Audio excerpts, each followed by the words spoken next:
My name is Stephen Forsyth, and I'm a health economist and a consultant working with Brandeis University under a grant from the Gates Foundation. I'll be discussing today a document called the Policymakers Guide to Activity-Based Costing and Management. This document was produced by Brandeis University for the ABCM Technical Working Group with critical input provided by USAID and PEPFAR. Now, the Policymakers Guide is part of two companion tools. The first tool is the Policymakers Guide. The second tool is called the Data Management and Analysis Plan, or DMAP, which was developed by Analytics for Advancing the Financial Sustainability of the HIV Response, or AFS. These two tools serve complementary roles in supporting the ABCM costing process in countries. While these two tools are designed to complement one another, there are areas of overlap. First, DMAP is focused on local collaborating institutions and local researchers, while the Policymakers Guide, as the name suggests, is focused on national and international policymakers. DMAP is highly detailed, whereas the Policymakers Guide provides more of a high-level overview of ABCM and the ways that it can be used. DMAP is a longer document, while the Policymakers Guide is intended to be a shorter, more concise document. DMAP is designed with the objective of creating and disseminating cost data, while the primary purpose of the Policymakers Guide is focusing on ways in which cost data from ABCM analyses can be analyzed and used by policymakers. DMAP includes detailed appendices that provide the needed instruments for implementing ABCM, whereas the Policymakers Guide includes videos and other media to simplify the ABCM process. Also, as mentioned earlier, the two tools have different lead organizations, with DMAP being led by AFS, a USAID-funded project, and the Policymakers Guide created by Brandeis University and the ABCM Technical Working Group with funding from the Gates Foundation. This figure shows how the two complementing tools work together to better understand and utilize the ABCM process. In this figure, we can see the 4 chapters in the Policymakers Guide. This includes the introduction in Chapter 1, an overview of ABCM in Chapter 2, Chapter 3 on interpreting the results and policy implications, and finally Chapter 4, which focuses on institutionalizing the ABCM process. DMAP is comprised of 5 chapters, including an introduction, roles and responsibilities for conducting ABCM, methods and learning objectives, dissemination, and other resources. Now, the first chapter of the Policymakers Guide is the introduction. This introduction explains the history of the ABCM initiative and the purpose of developing the Policymakers Guide. The introduction explains how to engage with the Policymakers Guide and provides a general outline of the documents. Now, there are 2 purposes to be achieved by the Policymakers Guide. First, it provides a high-level orientation on ABCM to policymakers. And second, it provides an explanation about how the results of ABCM exercises can be utilized for policymaking and decision-making purposes. The second chapter focuses on providing an overview of ABCM, as many policymakers may not be familiar with the ABCM approach. In terms of the purpose of ABCM, there are several examples of what can be achieved. First, ABCM can help to understand costs. The approach to measuring intervention costs, known as time-driven activity-based costing, or TDABC, offers 2 main advantages over other costing approaches. First, it quantifies resource consumption at the client level by directly observing and measuring client interactions and movements within the health system. Second, ABCM can be used to assess equity in service delivery. ABCM can measure variation in cost between clients. For example, data from ABCM, along with interviews with clients, might indicate that poorer clients are receiving worse services or might face more obstacles to receiving regular health services. This can be useful data that can be used to address issues regarding equity. Third, ABCM allows researchers to identify opportunities to improve clinical care. By directly observing multiple clients, ABCM allows data collectors to begin to determine the typical pathways that clients take in receiving care, often known as process maps.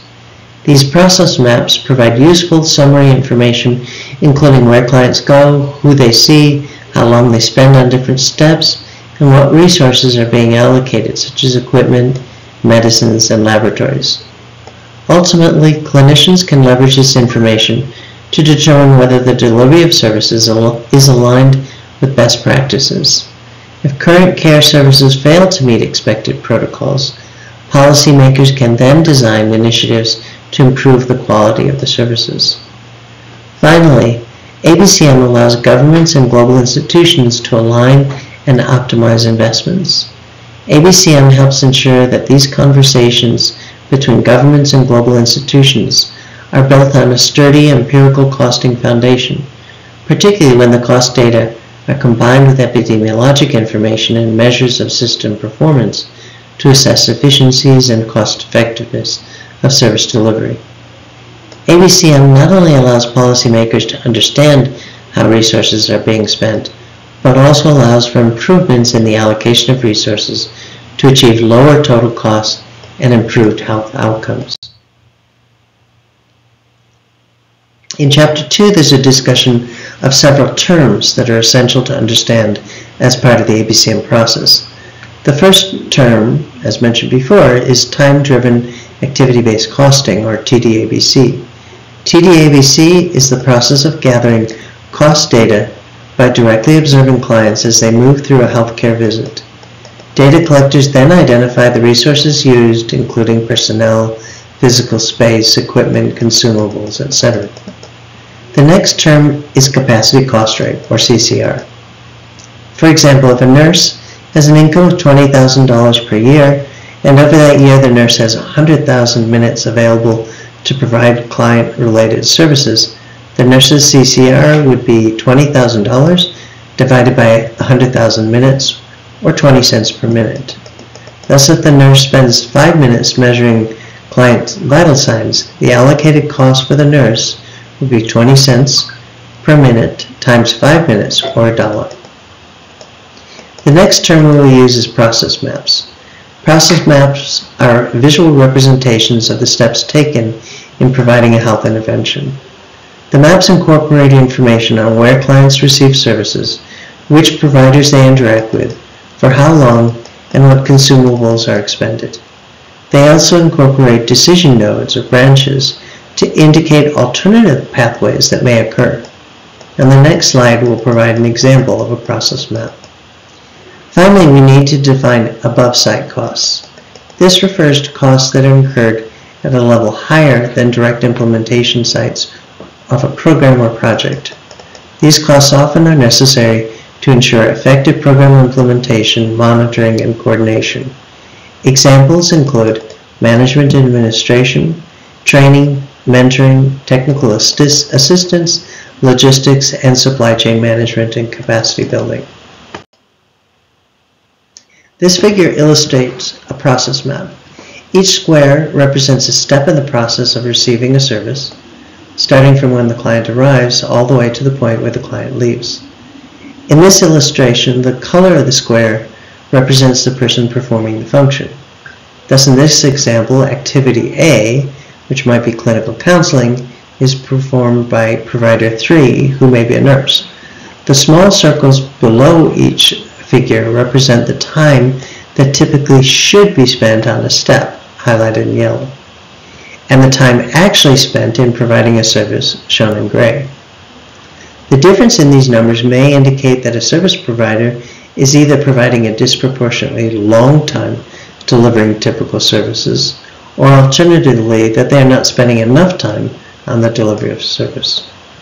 We may see that an individual is performing a function who is not qualified to do so, or is overpaid to perform a function that could be performed better by someone at a lower cost. For some clients, we may see that certain steps are skipped. All of this information in a process map can indicate ways in which services might be improved.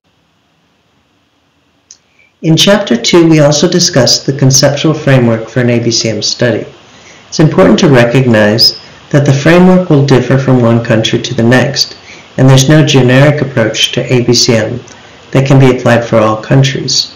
However, the conceptual framework generally includes designing a scope of work, developing a sampling framework, mobilizing for stakeholder engagement, implementing TDABC, and interpreting the results to address policy issues. This last point in the framework is discussed in more detail in Chapter 3 of the Policymakers Guide. Chapter 3 discusses how policymakers should interpret the results from the ABCM exercise and utilize the results to improve upon policymaking. Now, there are various ways in which results from ABC exercises can be used to improve policymaking. The policymaker may consider ABCM as a useful tool for budgeting and planning, providing a clearer picture of the unit costs associated with the current or planned delivery of services. Second, policymakers should consider the issue of sustainability. In most cases, financial sustainability requires an understanding of both domestic and international resources. If one funder, such as PEPFAR, is planning to reduce funding in a country by 10% next year, it will be necessary to assess if the shortfall can be addressed, either through increased domestic funding or through other international funding, such as the Global Fund. Third is the issue of system redesign. If services are to be delivered less expensively, for example, it's necessary to find out which costs are the most significant. If laboratory costs, for example, represent only 5% of overall service delivery, then reducing these costs are not likely to have a very large impact on the unit costs of service delivery. Conversely, if above-site costs represent 60% of unit costs, it may be worthwhile to determine if there are any efficiencies that could be achieved in the cost of these above-site costs. This example uses data from a sample dispensary in Tanzania. In this case, we're looking at the site-level unit cost per visit for various HIV services. By identifying cost drivers, it's then possible to target select areas for an efficiency analysis. In this example, personnel comprise a small proportion of HIV services at this dispensary. However, for ART patients, medications consume a very large percentage of the overall unit costs. In this case, it may be necessary to spend particular attention to the cost of purchasing and delivering these medications. Chapter 5 deals with the issue of institutionalization. In this case, institutionalization means the process by which ABCM becomes a routine part of the data collection, analysis, and dissemination in a country. Ultimately, ABCM should not be an exercise conducted by outside organizations, but rather an exercise that is led by a local organization that has the capacity to continue to sustain exercise. Now, there are various ways in which we can think of institutionalization. First, it's essential to involve active government commitment. The host country's government should first secure a commitment from stakeholder institutions to invest time and resources into ABCM.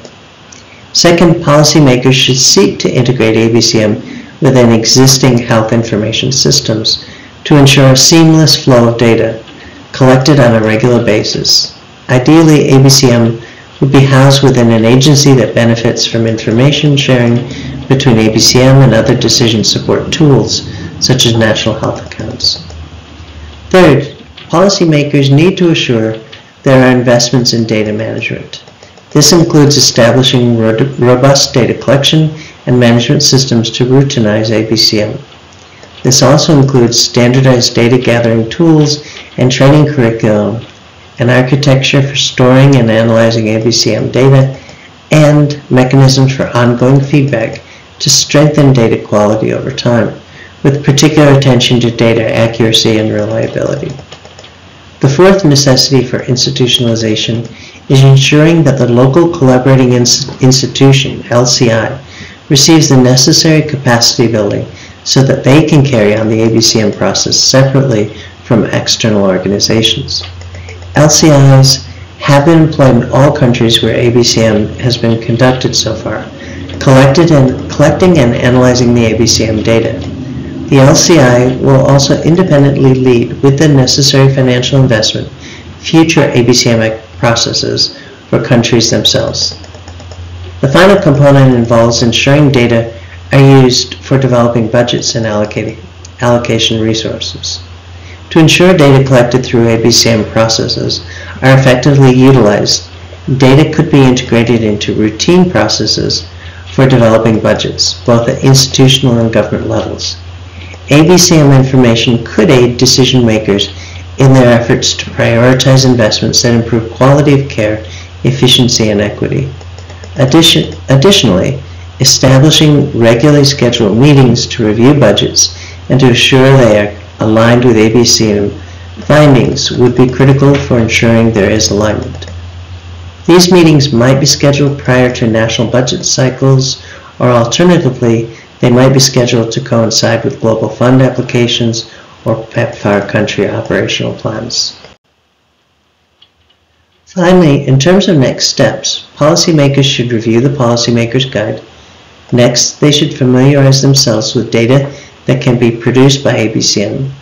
Third, policymakers should determine the questions that ABCM processes can address in your own country, including determining what services will be costed. Fourth, policymakers should identify ways to institutionalize the ABCM process so that it becomes a routine part of data collection and analysis and not a one-off costing study. And finally, policymakers should develop a plan for disseminating the results of the ABCM process to achieve the greatest possible impact from this exercise.